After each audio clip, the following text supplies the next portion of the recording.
Хөгжим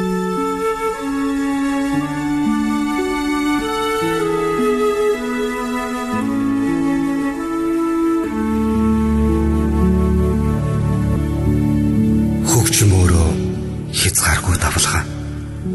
Түүнд хүрч зогсох эцсийн цэг гэж үгүй. Альва эхлэл бүхэн хэцүү байдаг ч эхэлсэн бүхэн улам төгс төгөлдрөөд тэмүүлж байдаг. Эд юм суучрахаас дурсамж дурдтгал хуучрна гэж үгүй. Хүмүүний амьдралыг тоох хугацаа хэмждэгч хийсэн бүтээсэн бүхнийг харин цаг хугацаа өнгөлж байдаг гэдэгт би итгэдэг. Та яг одоо төгсгөлгүй эхлэл нэвтрүүлгийг хүлээн аван сонсож байна. Төгсгөлгүй эхлэл.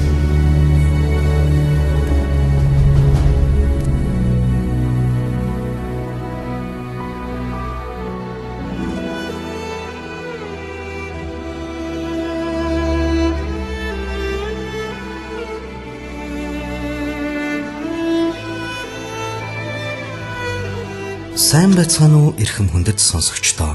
Шинэ долгион 107.5 радио төгсгөлгүй эхлэл нэвтрүүлгийн шинэхэн дугаар сонсогч таны сонирт хүрч байна. 1980-ад оны сүүлээр Монголын нийтийн дууны урлагт урт устэй солгоо гараараа гитар тоглон уянгалаг сайхан хоолоогоор амьдрал хайр дээр тогтдог хэмээн дуулснаар ард түмний сэтгэлийн нандин мөргөнд дуутайгаа заларсан эрхэм хүн бол яахын аргагүй ард түмний гавьяад намдгийн төмөр хоёг билээ.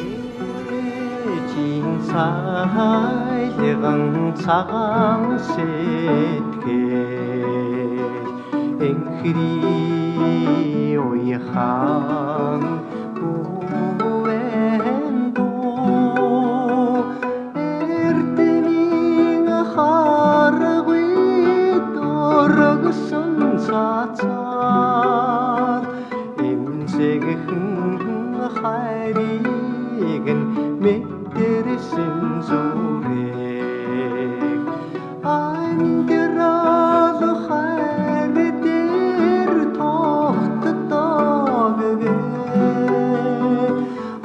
аллагхан хорвоод хэлээд байх юм. Түүнийг өөрийн хэлэх гэснээ хэлдэг бодол цагаан сэтгэл сайтай нэгэн гэж уран бүтээлч нөхд нь үнэлдэг. Түүний аав ээж хоёр сайхан дуулдаг хүмүүс байсан. Ээж нь Хинтээ аймгийн соёлын ордны дуучин Цэнцүрэн гэж сайхан хүн байлаа.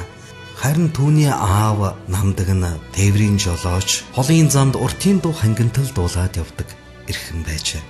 Тэдний хашаанд төв халахын алдартай уртын дуучин Дамчаа гэж настан охин Дашнимтайгаа амьдран суудаг байжээ. Дашним нь Монгол улсын урлагийн гавьяа зүтгэлтэн хөгжмийн зохиолч хүн байжээ. Тэрээр төмөр хуйггүйг анх дууны урлагт бэлтгэсэн дууных нь багш юм. Яг л тэр үед төмөр хуйггүй цэргээс халагдаж ирээд аймгийн баазад ажиллаж байгаад халагдчихад байсан үе. Гэтэл Хинтээ аймгийн соёлын ордон шинжилэл хийж ардын дуу бүжгийн чуулга боллоо. Жүжигчин элсүүлж байна хэмээн хүмүүс жигжүүг хэлцэх болжээ. Нэг өдөр аймгийн наадмын талбай дээр Ирээн Даавны баяр гэж байгууллагуудын хувцас загварын өдөрлөг маягийн зүйл болж дуу хуур болжээ. Дүүгээр явж байгаад төмөр хоёггүй хуучин ажиллаж байсан тээврийн өдөрдох газрын үйлдвэрчний хорооны дарга дулмаа тааралдажээ. Манай байгууллага маргаашийн баярын урлагийн номер дээр нойлох гээд байна. Чи ганц хоёр дуу дуулаад өглөө гэж төмөр хуйггүйч зөвшөөрлөө. Өглөөчтөл хоёр том машины чиргүүл нийлүүлээ тавьчихсан тайз засжээ. Төмөр хуйггүйн ээлж ирэхэд түүн дээр гараад гитараа барьж байгаад хоёр дуу дууллаа.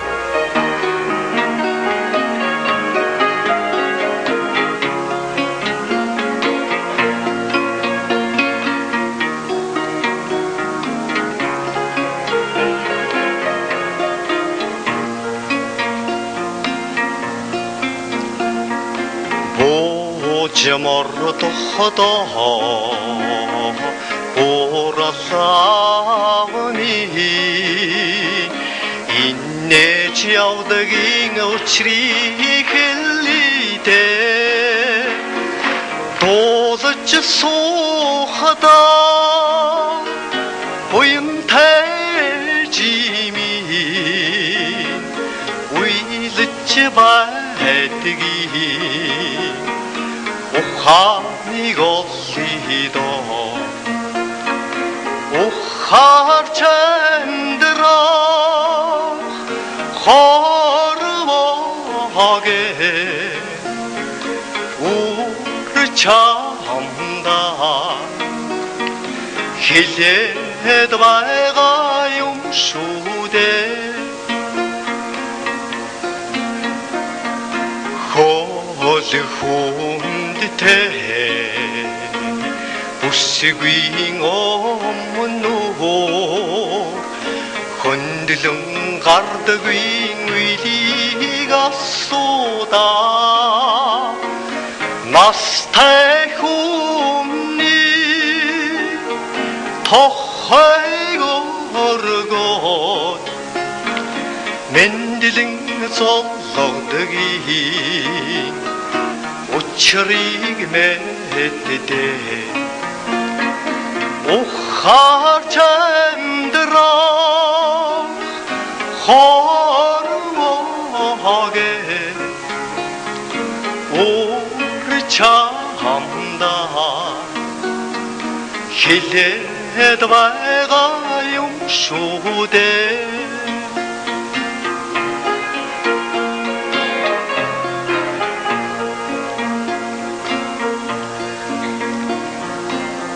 өрөөлийг чаргаан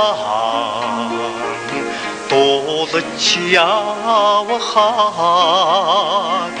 орон жаргадаг сэтгэлийг танда бодон урахтаа сэтгэлийн тайна сүгэн өргөдгийг учрыг мэддээ ухаарч амьдрах хорвоогээ үр чамдаа хэлээд байгаа юм шүү дээ ухаарч амьдрах хорвоогээ үр чамдаа хэлээд байгаа юм шүү дээ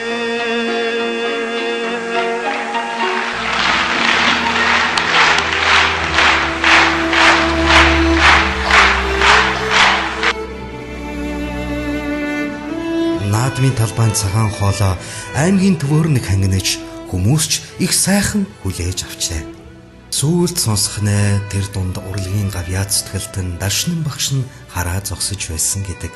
Төмөр хувийг гой дуугаа дуулж дуусчаад шууд л буугаад явчихж. Олон хүн дунд түүнийг хайж уулзах гэж байхад нь би явчихсан юм бэлээ гэж тэрээр дурсан ярьдаг. Ингээ зунчин хөдөө явж иртэл аав намдаг нь чуулгын хүмүүс чамайг эргүүлээд байх юм. Чи хэрэгтэй юм шиг байна. Очиж уулз гэж. Урлагийн гавьяа зүтгэлтэн гом багш нь түүнийг хөгжмийн ангид оруулна гэд дашны багш болохоор дуучин болгоно гэд бодож тэрээр ажилгүй байж ухаар дуучин болъё гэд хан хинтий чуулгын дуучин болж маргааш насны тоолтонд оролцоод явсан гэдэг. Тийм ээ. Төмөр хуйггайн урлагийн замнал ингэж л эхэлсэн.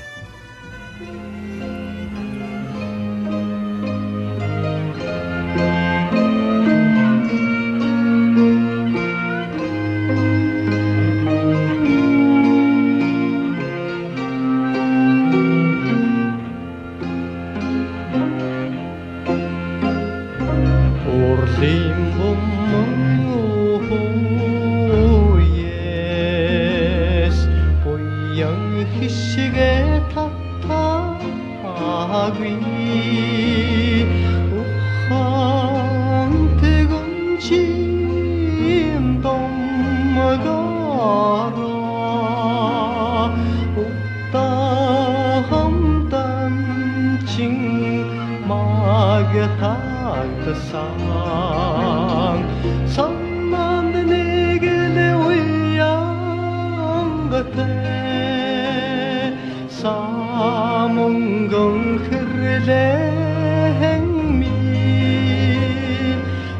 саруулуудам талаасаа салж ядан амяга халзаа хинти дорны удмыг хэлэн гоёж өнгөрөхдөө үсвийн ялдаа мацангаар ухнийг унталж мишилцсэн санаанд нэгэлэ уянгатэ самунгон хэрлэхэнми саруулуудам талаасаа салж ядан амяга халзаа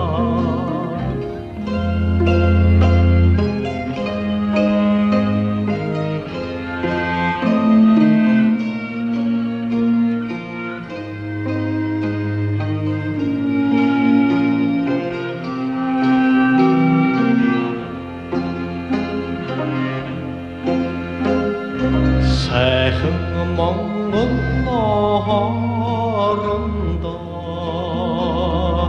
сатан тогтхоос видавич хэрийн салхины ахайсаар зэрийн сүрэг шиг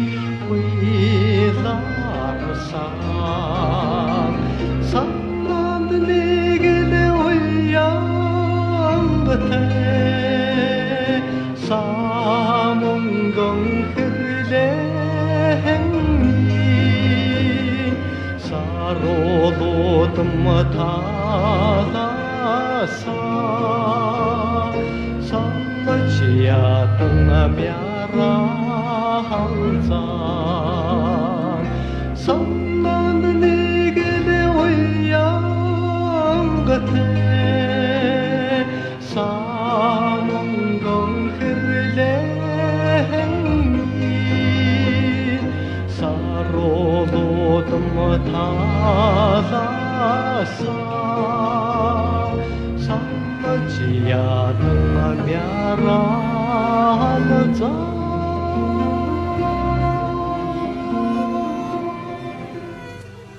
Энэ цагаас хойш тэрээр ханы минь хайр амьдрал хайр дээр тогтдог саамөнгөн хэрлэн халахын сайхан хүүхнүүд хорвоод ганцхан ээжтэй болон насны намар гээд олон дууг ард түмний зүрх сэтгэлд мөнхөлж чаджээ. Мөн түүнийг ардчлалын анхны алтан хараацай гэж нэрлэдэг. Анх 1989 оны 11-р сард залуу уран бүтээлчдийн улсын 2 дугаар зөвлөгөөн болж Хинтээ аймгаас тавуулаа ирж байсан гэдэг тэнд үг хэлж ардчилсан холбоо байгуулцаж байлаа. 1990 оны 2 дугаар сар ардчилсан холбооны анхны их хурлд төлөөлөгчөөр сууж байсан гэд түүнд тоочвол ардчлалын төлөө зүтгэсэн он жилүүд чамгүй их бий. Тухайн үед мэрэгжлийн сургууль гэж байсангүй учраас гитарыг өөрийнхөө бор зүрхээр сурчээ. Солгоо гартай учраас түүнд зааж өгөх хүн олддоггүй байлаа. Магадгүй зарим солгоо хүмүүс гитарын утсыг сольж барьдаг байсан бол харин төмөр хувиггүй эсрэгээр гитарыг буруу харуулад л тоглодог байж. Одоо түүний илээсэн гитарын тоог асуухад тэрээр сайн сандаггүй. Одоо бол надад ганцхан бий. Олон жилийн өмнө хорвоогийн сайн мөг хамтдаа туулж өнөөдрийг хүртэл миний дэргэд гитар минь л хамтдаа байна да. Намайг хаяж надад хаягдаагүй үнэн ч найз минь гэвэл миний гитар. Хүнд зармийг нь бэлэглэж, зармийг нь харин улгаач нар аваад явчих юм да. Уг нь цуглуулсан бол овоо хэд байсан юмсан гэж тэрээр халуулан ярьдаг. Мөн тэрээр ямар ч тохиолдолд урлагийн гавьяа зүтгэлтэн оюуны шүлэг, төрийн шагналт чин зургийн хөгжим, хорвоод ганцхан ээжтэй дуугаа дуулах дуртай. Ижийн бурхан болоод удаж байгаа учраас ижигээ л бодохоор тэр хүний тухай ярихаар уйлмаар байдаг. Гэлээч сэтгэл өмрөөд хэцүү байдаг юм да гэж дурссан байдаг. Ингээд түүний хорвоод ганцхан ээжтэй уран бүтээлийг хамтдаа сонсъё.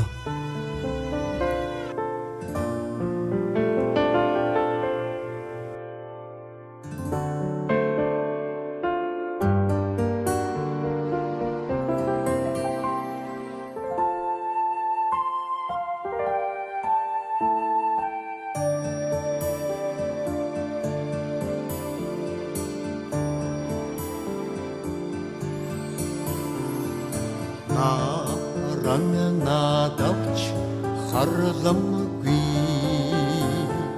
насны саягтай үсийг тан арунгангийн усарубач ачиг таныг хариулахсаа арунгангийн усарубач ачиг таныг хариулахсаа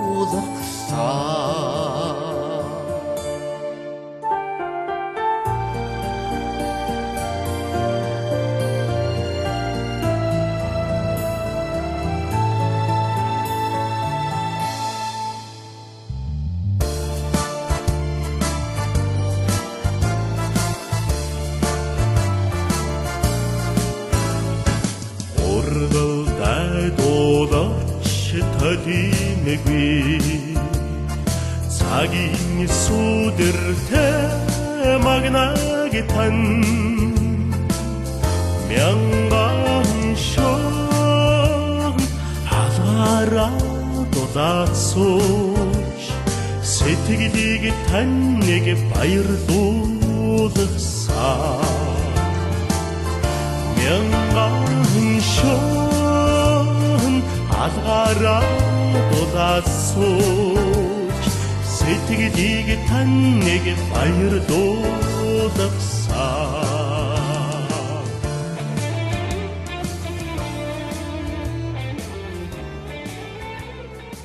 Би сайхан дуулдаг найзуудаа. Би гавьтай хоолойтой хүн биш шүү дээ. Надад дуулах сэтгэл байдаг гэж хэлдэг. Тэгэхээр миний дотоод сэтгэлийн мэдрэмжээс гарсан учраас дуунууд маань хүмүүст ингэж хүрдэг юм болов уу? Түүнээс биш би мэрэгжлийн сургуульд сурч номыг нь үзэж ногоо төвшүүлийг нь уусан биш. Яг энэ тал дээр бол би илүү их сэтгэлээсээ дуулсан уран бүтээлэл хүнд хүрдэг гэж бодож явдаг хүн. Ард түмний олон ч сэтгэлд хоногшиж сонрыг нь мэлаасан сайхан уран бүтээлүүдийн эзэн мөртлөө түүний цомог гэж байдаггүй. Харин түүний дууны хуурцаг бол зөндөө гарч байжээ. Цомог гаргах санхүүтэй болох хоёрыг ч гаргамаар л байна гэж тэрээр өнөөдрийг хүртэл бодчил явдаг. 1993 онд соёлын гавьяа зүтгэлтэн дэрэнгийн хар азраг гэж нэрлэгддэг Чимэдэд орчтой хамтарч морьтой дуу тоглолтоо соёлын төвөргөнд хийж байжээ. Дараа нь 1996 онд амьдрал хайр дээр тогтдог дууны аяыг зохиосон Цэрэн Чимэд Шандан Эрдэнэ дууг дуулсан мөнх хоёр нартай хамтран соёлын төвөргөнд уянгийн дууны 3 уулзвар тоглолтоо хийж байжээ. Түүнийг мэддэг дотны амт нөхдийнх нь хувьд манай төмөр хуйг залуудаа хулиган байлаа шүү дээ гэж ярьдаг. Энэ тухай өөрөөс нь асуухад залууч байж омглонч явж дээ. Дургу үргэсэн нэгэнтэй нудраг зүрүүл ширүүнч байлаа. Харахад ийм зөөлөн юм шиг атлаа би нилээдгүй хулиган явсан юм шиг байгаа юм. Солгоо төмрөө, хутга төмрөөч гин. Хутгаар бол мэрэгссэн байлаа. Тэгэхдээ буруугаар биш шүү. Айж чихэмгүй л явж. Одоо бодоход хэдий ийм хулиганч ахмад хүмүүсээс айн ичнэ тэднийг хүндтгэн. Үеийнхэнтэйгээ зодон зохион хийхээс биш ах настай хүний өмнө хоншиг л дуугаа юмтан байлаа шүү дээ. Урлаг намайг ингэж л хүмүүжүүлсэн юм гэж ярьсан байдаг. 2006 онд Монголын авиасны төлөө холбооноос ард түмний гавьяат цол тэмдгээр түүнийг шагнасан. Энэ цолондооч тэрээр маш их хайртай. Энэ нь ард түмний санал асуулгаар дүгнэгддэг том цол гэж тэрээр багтан хүлээн авдаг билээ. Түүнтэй хамт энэхүү цол тэмдгийг авч байсан ихэнх хүмүүс Монгол улсын гавьяа жүжигчин цол тэмдгээр шагнагдсан байдаг. Үүнд ч тэрээр бэлгшээж авдаг. Тэрээр 2012 онд ардчилсан ерөнхийлөгч Элбэгд орчоос төрийн том шагналуулах хөдөлмөрийн гавьяаны улаан түгийн одонг гардсан билээ. Би бусад хүмүүстэй адилхан авахаалж хөдөлгөөн муутай юм шиг байгаа юм. Ухаан санааны хувьд хэний ч дор орохгүй л дээ. Бас тийм шуналтай хүн биш. Хүнд их зүйл хэрэг байхгүй шүү дээ. Хамгийн гол нь эрүүлэл байх хэрэгтэй. Их мөнгө олоод ч яах юм. Бурхан надад маш их зүйлийг өгсөн. Даанч би хөгжүүлээгүй. Энэ солгоо гараараа би чинь яггүй зурчин. Би дүрслэх урлагийн сургуульд тэнцээд явах гэж байтал аамаа. Чамайг тэр хотын ог дээр гаргаад яах вэ гэд явуулаагүй. Тэгэхээр би залуудаа арх уудаггүй ч гэсэн танхаа явсан байгаа юм да. Найзууд минь жоохон халамж үед надаас айж зүгтаадаг байлаа. Би ч их ааш муутай хүн юм шиг байна лээ гэж тэрээр дурсан бас ярьсан юм. Ард түмний гавьяат Монгол улсын хөдөлмөрийн гавьяаны улаан түгийн одонд дуучин төмөр хуйггүй бид энэхүү нэвтрүүлгийнхээ дугаараар онцоллоо. Нөгөө л урт ус, шляпн малгай, шаргал гитартайгаа хорвоод намар эрдгийг мартсан. Хонгор үрээ уучлаач ээжээ гэд дуулдаг нь яг л хിവэрэ. Олон сайхан дурсамжаар хөглөж, өөрөө ч мөн түүндээ хөглөгддөг. Цайлхан хөгжүү зангаараа тэрээр өнөөдрийг ч гэсэн өөрийг нь үрсэн эрхэм хүмсүүдийг дуугаран баярлуулж юм. Нэг зүйлийг онцолоход урт үсэн шингэрч бас буурал сурсуусан энэ эрхэм дууч. Одоо хэрнээ амьдралд хүлээ олсонгүй юу та? Хоёр чихнэрээсээ салснаас хойш таньж мэдэх нэгнийхээр амьдарч байгааг дуулаад адар сорнгон шандан нэртэнд өгдүүлсэн мөнхвэр нарын туулж өнгөрүүлсэн гашуун тавилан санаанд орч хамар минь шархирч суусныг нуух юм. Дуушиг амьдарч, дуушиг хөглөгдөж, дуушиг олон хүний сэтгэлийг цатгаж яваа энэ эрхэм. Өнөөдөр ч гэсэн дундуухан яв. Таныг минь Монголын нарт түмэн хүндэтгэж хайрлж явдаг. Монгол зан олныхон хайр хүндтгэлийн их оргилд хүрч тэр сэтгэлдээ зурч яваа уран бүтээлийн цэнгүүнийг Монголынхан бүх ард түмэнд найруулан хүргэж толлуулаарай гэж эрхэм төмөр хуйггүй танд хүсэн ирвэ. Монголын ард түмэн танд хайртай. Монголын ард түмэн таны дуулахыг л хүлээсээр байна. Шин дэлгэн 107.5 төгсгөлгүй эхлэл нэвтрүүлгийн энэ удаагийн дугаараар бид ард түмний гавьяат Монгол улсын хөдөлмөрийн гавьяаны улаан түгийн одонд дуучин намтгийн төмөр хуйггүйг онцлоо. Нэвтрүүлэгтэй холбоотой санал хүсэлтэй шин дэлгөөний шид дутсан 1902 болон FM 1075 цэгийн гэсэн вебсайтад та бүхэн ирүүлээрэй. Нэвтрүүлгийг эфирээс хөтлөгч Хосоо, найруулагч Инноватор нар хамтран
Harhıyımda